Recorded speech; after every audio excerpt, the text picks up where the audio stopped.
देखिए, सबसे पहले बेसिक नॉलेज क्या है कि अगर आपको ब्रह्मांड के बारे में पढ़ना है, आपको ब्रह्मांड के बारे में आपको जानकारी चाहिए, तो आपको फिजिक्स पढ़ना पड़ेगा।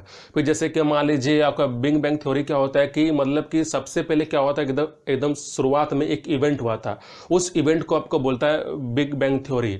मतलब उस इवेंट से ही क्या हुआ, क्या बहुत आपका ब्रह्मांड का रचना हुआ है। अब बहुत सारा पार्टिकल्स, जैसे फॉर एग्जाम्पल आपका स्टार्स, प्लानेट, बहुत सारा आपका गैलेक्सी आपका निकला उस इवेंट से।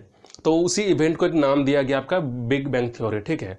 और जैसे कि मान लीजिए आपका बहुत ही क्यूरियोसिटी रहता है कि हमको नेचर के बारे में जानना है, लॉज के बारे में जानना है, ये ब्रह्मांड काम कैसे करता है, ये बैलेंस कैसे करता है। जैसे कि बहुत सारा आपका प्लानेट भी है, जैसे कि आपका आपका जैसे कि अर्थ हो गया, वेनस हो गया, मरकरी हो गया, उसका क्या नेचर है, उसका क्या इन्वायरमेंट है, वो कैसे बैलेंस करता है, और ऑर्बिट में कैसे आपका ये चक्कर लगाता है। तो इसका जो नॉलेज है, इसका जो कॉज है, आपको फिजिक्स के अंदर में आपको मिल जाता है। फिजिक्स एक ऐसा चैप्टर है जो आपको बताता है कि नेचर काम कैसे करता है और जो लॉ है वो काम कैसे करता है। जैसे कि फॉर एग्जांपल बहुत सारा ऐसा नेचर का भी लॉ है, बहुत सारा सिचुएशन कंडीशन होता है जिसके मदद से आप फिजिक्स की मदद से क्या हो सकता है कि उस इवेंट को या कुछ भी आपके आसपास जो हो रहा है उसको आप समझ सकते हैं। जैसे कि फॉर एग्जांपल एक नेचर का लॉ है, जैसे कि अगर मान लीजिए कुछ भी आप ऑब्जेक्ट को ऊपर फेंकते हैं तो क्या होता है कि उसको एक टाइम पे, एक सर्टेन टाइम में उसको नीचे आना है। तो ये लॉ काम कैसे करता है। फिर जैसे कि मान लीजिए आप स्पेस में, मतलब कि आप अंतरिक्ष में, जब आप अंतरिक्ष में रहते हैं तो वहाँ पर कुछ ऑब्जेक्ट को अगर फेंकेंगे तो वहाँ का लॉ कुछ अलग होता है, मतलब कि वो कभी नीचे नहीं आएगा।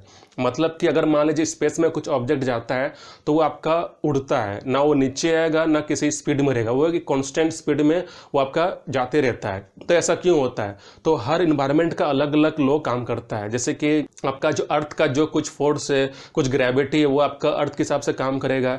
या जैसे कि मान लीजिए पृथ्वी के बाहर में कुछ प्लानिट आप गए हैं तो वहाँ का जो इन्वायरमेंट है, वहाँ का जो लॉ है कुछ अलग टाइप का काम करेगा।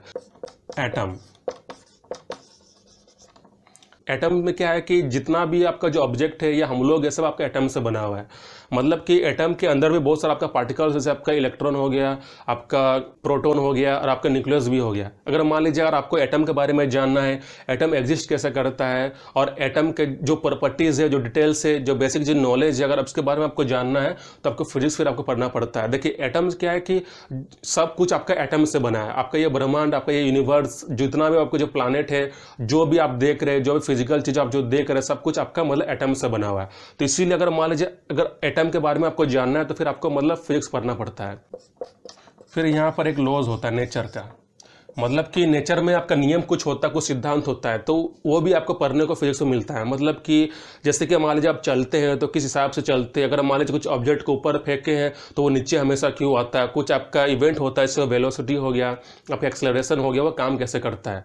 तो आपको क्या फिजिक्स में क्या होता है कि आपको बहुत सारा लॉज आपको पढ़ने को मिलेगा, बहुत सारा थ्योरी आपको पढ़ने को मिलेगा, और बहुत सारा हाइपोथेसिस भी होता है जो आपको फिजिक्स के अंदर में आपको मतलब आपको मिलेगा।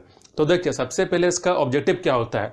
अगर मान लीजिए अगर आप करियर आपका फिजिक्स से रिलेटेड है, जैसे कि फॉर एग्जांपल अगर आप इंजीनियर बनना चाहते हैं, जैसे कि फॉर एग्जांपल अगर मैकेनिकल में जाना चाहते हैं, या आप इलेक्ट्रिकल में जाना चाहते हैं, या फिर आप लेक्चरर बनना चाहते हैं, या फिर फिजिक्स का टीचर बनना चाहते हैं, तो फिर आपको फिजिक्स का जो सब्जेक्ट आपको पढ़ना पड़ेगा। आपको फिजिक्स मतलब आपको स्टार्ट शुरू से पढ़ना पड़ेगा, क्योंकि फिजिक्स का जो बेसिक जो स्ट्रक्चर वो आपको समझना पड़ेगा। देखिए जैसे कि हम लोग जेईई का एग्जाम देते हैं या फिर नीट का एग्जाम देते हैं या कोई भी इंट्रेंस एग्जाम देते हैं, तो फिजिक्स आपका सब्जेक्ट होता है।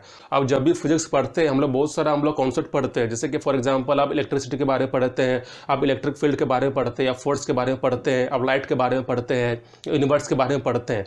लेकिन हम लोग को इसका नॉलेज तो मिल जाता है, लेकिन इसका रूट क्या है, मतलब फिजिक्स का जो अल्टीमेट गोल क्या होता है, आपको फिजिक्स क्यों पढ़ना चाहिए। अब देखिए फिजिक्स में क्या होता है कि बहुत सारा टर्म्स एंड कंडीशन होता है। जैसे कि मान लीजिए फिजिक्स का भी एक लॉज होता है, कुछ प्रिंसिपल होता है, कुछ थ्योरी होता है। तो अगर मान लीजिए कुछ भी आपके आसपास जो आपका जो इवेंट है, अगर आपको उसको समझना है तो फिर आपको फिजिक्स पढ़ना पड़ेगा। जैसे कि मान लीजिए आज जो आप इमेज जो देख रहे हैं स्टार का, हो सकता है वो एक्चुअल इमेज ना हो सकता है कि वो बहुत पहले का इमेज है, क्योंकि एक्चुअल जो स्टार जो होता है उसका जो लाइट जो होता है वो हम लोग तक आते आते बहुत टाइम लग जाता है। फिर हम लोग जो इमेज जो देखते हैं वो प्रेजेंट इमेज नहीं होता, वो हो सकता है कि बहुत साल पहले का इमेज आपका हो।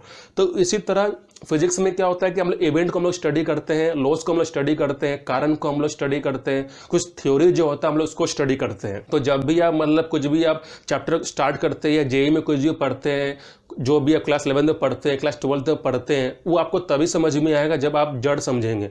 तो फिजिक्स का मेन ऑब्जेक्टिव क्या होता है कि टू नो अबाउट वर्ल्ड, मतलब दुनिया के बारे में जानना, ये फिजिक्स का मोटिव होता है। तो अगर मान लीजिए आपको दुनिया के बारे में जानना है, आपको इवेंट के बारे में जानना है, आपको लॉस के बारे में जानना है, या आप कुछ नया कुछ डिस्कवर करना चाहते हैं, तो आपको क्या करना पड़ेगा, फिजिक्स का जो बेसिक जो रूट है, जड़ है, आपको पढ़ना पड़ेगा। तो चलिए आज के सेशन में यहीं पर एंड करते हैं।